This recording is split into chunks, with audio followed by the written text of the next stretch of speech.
ഈ നമ്മുടെ prime debate പൂർണ്ണമാകുന്നതിന് മുൻപ് തന്നെ ഈ പ്രഖ്യാപനം ഉണ്ടാകും എന്ന സൂചനകൾ വന്നുകൊണ്ടിരിക്കുകയാണ്. അതേസമയം തന്നെ ഈ ഞായറാഴ്ച സത്യപ്രതിജ്ഞയ്ക്കുള്ള ഒരുക്കങ്ങളും തുടങ്ങിക്കഴിഞ്ഞിരിക്കുന്നു.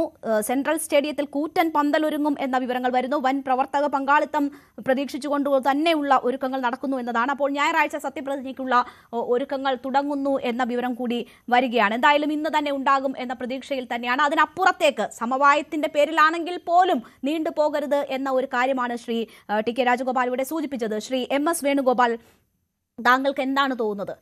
ഒരു കൺസെൻസസ് ഉണ്ടാക്കാനുള്ള ശ്രമമാണ് നടക്കുന്നത് എന്നത് കാണാം. ഘടകകക്ഷികളുമായി പക്ഷേ ഏതെങ്കിലും തരത്തിൽ വീണ്ടും ആശയവിനിമയം നടത്തിയതിൻ്റെ യാതൊരു സൂചനയുമില്ല. ഏതെങ്കിലും ഈ 3 നേതാക്കളിൽ ആരെയെങ്കിലും വിളിച്ചതായോ സംസാരിച്ചതായോ ഉള്ള സൂചനയില്ല.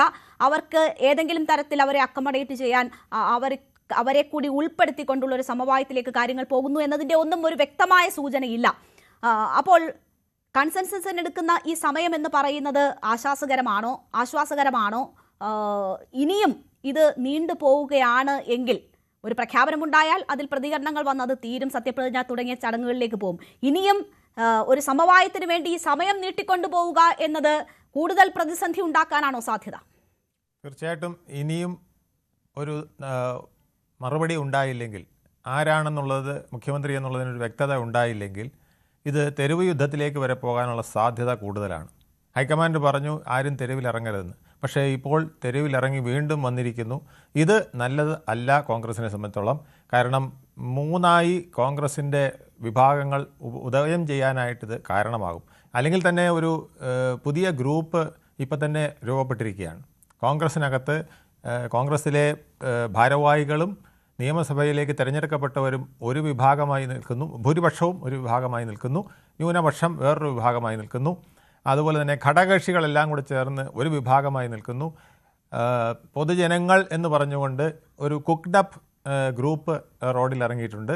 അത് ആൾക്കൂട്ടം കുക്ക്ഡപ്പ് ആൾക്കൂട്ടമാണെന്നാണ് എനിക്ക് തോന്നുന്നത്. അത് പൊതുജനങ്ങളല്ല, ഓരോരുത്തരും സംഘടിതമാക്കി ഇറക്കുന്ന ഗ്രൂപ്പുകളാണ്. ആ ഗ്രൂപ്പുകൾ കൂടി രംഗത്തിറങ്ങിയതോടുകൂടി ഹൈക്കമാൻഡിൻ്റെ നിർദ്ദേശം തള്ളിക്കളഞ്ഞുകൊണ്ട് ഇപ്പോൾ റോഡിലിറങ്ങിയിരിക്കുന്ന ആൾക്കാർ കൂടെ വന്നുകൊണ്ട് ഇത് തെരുവ് യുദ്ധത്തിലേക്ക് പോകാതിരിക്കണമെങ്കിൽ ഹൈക്കമാൻഡ് ഇന്ന് തന്നെ ഒരു മുഖ്യമന്ത്രി ആരെന്നുള്ളത് പ്രഖ്യാപിക്കണം. ആ പ്രഖ്യാപനത്തിന് തയ്യാറായില്ലെങ്കിൽ കേരളത്തിലെ കോൺഗ്രസ് കൂടുതൽ വിഷമസ്ഥിതിയിലേക്ക് പോകും. 102 സീറ്റ് കൊണ്ട് ഉണ്ടാക്കിയ വിജയം ഏതാണ്ട് ഇല്ലാതാക്കുന്ന വിധത്തിലേക്കുള്ളൊരു വലിയ തർക്കത്തിലേക്കും വിഷമത്തിലേക്കും പ്രതിസന്ധിയിലേക്കുമാണ് പോകുന്നത്. ഇതിവിടം കൊണ്ട് അവസാനിക്കാൻ പോകുന്നില്ല.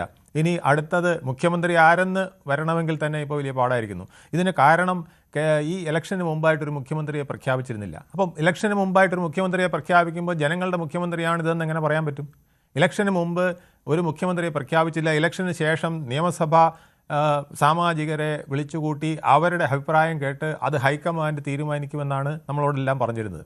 അപ്പോൾ അത് കഴിഞ്ഞിട്ട് ഇപ്പോൾ പറയുകയാണ് ഇത് ജനങ്ങളുടെ മുഖ്യമന്ത്രി അല്ല എന്ന്. നിയമസഭാ സമ്മേളനം കൂടി ഏറ്റവും കൂടുതൽ പിന്തുണ നൽകിയത് KC വേണുഗോപാലിനാണെന്ന് പൊതുവെ അഭിപ്രായം വന്നിരിക്കുന്ന സാഹചര്യത്തിൽ അതിനപ്പുറം വേറൊരു വിധി വരികയാണെങ്കിൽ അത് നേരത്തെ പറഞ്ഞതിന് വ്യത്യസ്തമാണ്.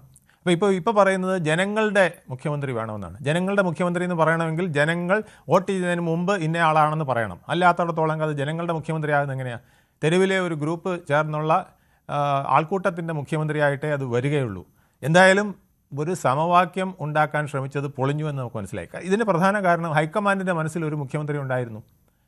ആ മുഖ്യമന്ത്രിയും ഏതാണ്ട് നിയമസഭയിലെ ഭൂരിപക്ഷം പേരുടെ മുഖ്യമന്ത്രിയും ഒത്തുവന്നതുകൊണ്ട് ഹൈക്കമാൻഡ് സന്തോഷിച്ചിരിക്കുകയായിരുന്നു. പക്ഷേ അപ്പോഴാണ് ഘടകകക്ഷികൾ വേറൊരു മുഖ്യമന്ത്രിയുടെ കാര്യം പറഞ്ഞു തുടങ്ങിയത്. ഘടകകക്ഷികൾ പറയുന്നു ഞങ്ങളാരും കോൺഗ്രസിൻ്റെ ഉൾപാർട്ടി ജനാധിപത്യത്തിൽ ഇടപെട്ടിട്ടില്ല, അവരുടെ നേതാവിനെ തിരഞ്ഞെടുക്കുന്നതിൽ ഇടപെട്ടിട്ടില്ല എന്ന് പറയുമ്പോഴും അവിടെ നീരാളിപ്പിടുത്തങ്ങൾ ഉണ്ടായിട്ടുണ്ട്. അതിൻ്റെ ഏറ്റവും വലിയ ഉദാഹരണമാണ് വയനാട് ഇനി അമേഠിയായിട്ട് മാറാനായിട്ട് സാധ്യത കൂടുതലാണ് എന്ന് പറയുന്ന ഒരു സാഹചര്യം. ആ സാഹചര്യം ഉണ്ടാക്കിയത് ആര്? തെരുവിൽ അങ്ങനെ ഒരു പോസ്റ്റർ വരികയും അങ്ങനെ ചില ആൾക്കാരെ കൊണ്ട് പറയിക്കുകയും ചെയ്യുന്നെങ്കിൽ അതിൻ്റെ പിന്നിൽ ആര്? അപ്പോൾ ഇതിൻ്റെയൊക്കെ പിന്നിൽ ഒരുപാട് വടംവലികൾ നടക്കുകയാണ്. ഓരോരുത്തർക്കും മുഖ്യമന്ത്രി ഇന്നയാൾ വേണം, കോൻ ബനേഗ ചീഫ് മിനിസ്റ്റർ എന്ന ഒരു രീതിയിലേക്ക് ഇപ്പോൾ മാറിയിരിക്കുകയാണ്. അപ്പോൾ ഇത് നിശ്ചയിക്കുന്നത് ആര് എന്നുള്ളത് ഹൈക്കമാൻഡിൻ്റെ കൈവിട്ടു പോയിരിക്കുകയാണ്. ഹൈക്കമാൻഡിന് നിശ്ചയിക്കാൻ കഴിയുന്നില്ല. ഇല്ലെങ്കിൽ ഇന്നലെ പ്രഖ്യാപനം തീർച്ചയായിട്ടും വരേണ്ടതാണ്. എല്ലാ തട്ടിലെയും പിന്നെ നിരീക്ഷണങ്ങൾ കഴിഞ്ഞു, എല്ലാവരുടെയും അഭിപ്രായം കേട്ട് കഴിഞ്ഞു. ഇന്നലെ തീർച്ചയായിട്ടും പ്രഖ്യാപിക്കാമായിരുന്നു. ഇന്നലെ പ്രഖ്യാപിക്കാത്തത് അതിൻ്റെ പിന്നിൽ വേറെ കാര്യങ്ങൾ വന്നിരിക്കുന്നു എന്നുള്ളതാണ്. ശരി, ഇപ്പോൾ നാളെ പ്രഖ്യാപനം ഉണ്ടാകുള്ളൂ എന്ന സൂചനകൾ കൂടി വരികയാണ്. പ്രഖ്യാപനം നാളെ എന്ന വിവരങ്ങൾ വരുന്നു. ജയറാം രമേശ് ഖർഗെയുടെ വസതിയിലെത്തി കൂടിക്കാഴ്ച നടത്തുന്നു എന്ന വിവരം ഒരു ഭാഗത്തുണ്ട്. അപ്പോൾ ഉടൻ തന്നെ പ്രഖ്യാപനത്തിലേക്ക് എന്ന സൂചനകൾ വന്നിരുന്നു. എന്നാൽ ഇപ്പോൾ നാളെ ആയിരിക്കാം പ്രഖ്യാപനം എന്ന വിവരങ്ങൾ കൂടി വരുന്നു. ഒന്നും നമുക്ക് വ്യക്തമാകുന്നില്ല. നമ്മൾ വരുന്ന റിപ്പോർട്ടുകൾ പങ്കുവെക്കുന്നു എന്നതിനപ്പുറം എന്താണ് സംഭവിക്കുന്നത് എന്ന കാര്യത്തിൽ വ്യക്തതയില്ല. ശ്രീ ജിൻഡോ ജോൺ നമുക്കൊപ്പം തുടരുന്നുണ്ട്. ശ്രീ ജിൻഡോ, എന്നെ കേൾക്കാമോ?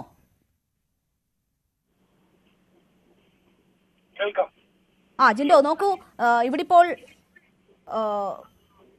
ആദ്യം ഹൈക്കമാൻഡിന്റെ മനസ്സിൽ ഒരു കൃത്യമായ തീരുമാനം ഉണ്ടായിരുന്നു എന്നത് നമ്മുടെ പാനലിസ്റ്റുകൾ തന്നെ സൂചിപ്പിക്കുന്നു. പക്ഷേ ജനവികാരം എന്നത് ഘടകകക്ഷികൾ ഉൾപ്പെടെ ചൂണ്ടിക്കാട്ടിയ സാഹചര്യത്തിൽ ആ കാര്യങ്ങൾ കൂടി പരിഗണിച്ചുകൊണ്ടുള്ള ഒരു തീരുമാനത്തിലേക്ക് കാര്യങ്ങൾ നീങ്ങുന്നു എന്നതിൻ്റെ സൂചനകളാണ് ഈ തീരുമാനം നീണ്ടുപോകുന്നതിലൂടെ മനസ്സിലാക്കുന്നത് എന്നതാണ് പാനലിസ്റ്റുകൾ തന്നെ പങ്കുവെക്കുന്ന വിവരം. അല്ലെങ്കിൽ അങ്ങനെയുള്ള ചിന്തകൾ ഉണ്ടാകുന്നു. ജിൻഡോയ്ക്ക് എന്താണ് തോന്നുന്നത്? ജനവികാരം മറികടന്നുകൊണ്ടുള്ള ഒരു തീരുമാനം എന്നത് സാധ്യമാകുമോ കേരളത്തിൽ? നമ്മൾ 10 ദിവസമായി കാണുന്ന കാഴ്ചകൾ എന്താണ് എന്നത് അറിയാമല്ലോ. ഇപ്പോൾ എല്ലാ വിലക്കുകളും മറികടന്നുകൊണ്ടാണ് പ്രവർത്തകർ ഒഴുകിയെത്തുന്നത്. അവർ സ്നേഹിക്കുന്ന, അവർ പിന്തുണയ്ക്കുന്ന നേതാക്കന്മാരുടെ വീട്ടിലേക്കൊക്കെ ഒഴുകിയെത്തുകയാണ്. അപ്പോൾ ജനവികാരം എന്നത് മറികടന്നുകൊണ്ടുള്ള ഒരു തീരുമാനം സാധ്യമാകുമോ? അങ്ങനെ ഒരു തീരുമാനം എടുക്കുകയാണെങ്കിൽ അത് വലിയ പ്രത്യാഘാതങ്ങൾ ഉണ്ടാക്കുമോ? ഒരു പ്രത്യാഘാതവും ഉണ്ടാക്കില്ല. ജനവികാരത്തിനനുസരിച്ചിട്ടുള്ള തീരുമാനം തന്നെയാണ്. അതുകൊണ്ടാണല്ലോ ഈ ചർച്ചകളും എല്ലാവരെയും കേൾക്കാൻ ശ്രമിക്കുന്നത്. ജനവികാരം എന്ന് പറഞ്ഞാൽ തെരുവിൽ പ്രകടനം നടത്തുന്നവർ മാത്രമല്ല, UDFന്റെ MLA-മാരെ തെരഞ്ഞെടുത്തതും ജനവികാരമാണ്. MLA-മാരെ തെരഞ്ഞെടുത്തതിന് ശേഷം മുഖ്യമന്ത്രി ചർച്ച വന്നപ്പോൾ പ്രകടനം നടത്തുന്നതും അല്ലെങ്കിൽ അഭിപ്രായം പറയുന്നതും പോസ്റ്റർ ഒട്ടിക്കുന്നതും എല്ലാം ജനവികാരത്തിന്റെ ഭാഗമാണ്. അപ്പൊ എല്ലാ ഭാഗവും കേട്ടിട്ട് തന്നെ തീരുമാനം എടുക്കുള്ളൂ. എല്ലാ ഭാഗവും കേട്ടിട്ട് അതിൽ ഏറ്റവും യുക്തമായ തീരുമാനം ഹൈക്കമാൻഡ് എടുക്കുമെന്നതാണ് നമ്മുടെ പ്രതീക്ഷ. അപ്പൊ അതുകൊണ്ട് ഈ ഒരു ആളുകളെ മാത്രമേ കേൾക്കാവുള്ളൂ, അല്ലെങ്കിൽ MLA-മാരെ മാത്രമേ കേൾക്കാവുള്ളൂ, വേറെ ആരും കേൾക്കത്തില്ല. അല്ലെങ്കിൽ ജനങ്ങളുടെ ഈ പൊതുവിൽ തെരുവിൽ കാണുന്ന ബഹളങ്ങളും ഈ പ്രകടനങ്ങളും മാത്രമേ വിലക്കെടുക്കാവുള്ളൂ. അങ്ങനെയുമില്ല. അപ്പൊ എല്ലാ ഭാഗവും കേട്ടിട്ട് തന്നെയാ തീരുമാനങ്ങളിലേക്ക് പോവുക. അതുകൊണ്ട് എല്ലാവരും കേൾക്കുന്നത് ഒരു നല്ല മാതൃകയാണെന്നാണ് ഞാൻ വിചാരിക്കുന്നത്. അതുകൊണ്ട് എല്ലാം ഉൾപ്പെടുത്തിക്കൊണ്ടുള്ള തീരുമാനം വരും. അതുകൊണ്ട് ഒരു തരത്തിലുമുള്ള പ്രത്യാഘാതം ഒന്നും ഉണ്ടാവില്ല. എല്ലാവരും കോൺഗ്രസിന്റെ ഒരു മുഖ്യമന്ത്രി സത്യപ്രതിജ്ഞ ചെയ്യുന്ന ഒരു കാഴ്ചയ്ക്ക് വേണ്ടി കാത്തിരിക്കുകയാണ്. അപ്പൊ സ്വാഭാവികമായിട്ട് ഓരോരുത്തർക്കും ഇഷ്ടപ്പെട്ട ആളുകൾ മുഖ്യമന്ത്രിയായിട്ട് വരണമെന്ന് ആഗ്രഹിക്കുന്ന ആളുകൾ പാർട്ടിക്കകത്തും പുറത്തുമുണ്ട്. അതിന്റെ ഭാഗമായിട്ടുള്ള അഭിപ്രായ പ്രകടനം മാത്രമാണ് ഇപ്പോൾ നടക്കുന്നത്. മുഖ്യമന്ത്രിയെ പ്രഖ്യാപിക്കുന്നതോടുകൂടി അത്തരം ചർച്ചകളൊക്കെ അവിടെ തീരുന്നതായിരിക്കും. ശരി, എന്തായാലും ഈ കാത്തിരിപ്പ് ഇനി നീണ്ടുപോയാൽ എന്ത് സംഭവിക്കുമെന്ന വലിയ ആശങ്കയുണ്ട്. ഇന്ന് തന്നെ തീരുമാനം ഉണ്ടാകും എന്ന സൂചനകൾ ഒരു ഭാഗത്ത് നിന്ന് വരുമ്പോൾ നാളത്തേക്ക് തീരുമാനം മാറ്റി എന്ന വിവരങ്ങളും വരുന്നു. എന്തായാലും ഡൽഹിയിൽ തിരക്കിട്ട ചർച്ചകൾ തുടരുന്നു എന്നതാണ് മനസ്സിലാകുന്നത്. ഖർഗെയുടെ വസതിയിലേക്ക് ജയറാം രമേശ് കൂടി എത്തിയിരിക്കുന്നു. കൂടിക്കാഴ്ചകൾ നടക്കുന്നു എന്ന വിവരം തന്നെയാണ് വരുന്നത്. നമുക്ക് കാത്തിരിക്കാം. അതിഥികളിലേക്കും ഞാൻ എത്താം. കൂടുതൽ വാർത്തകൾക്ക് news 18 Keralam YouTube channel subscribe ചെയ്യുക.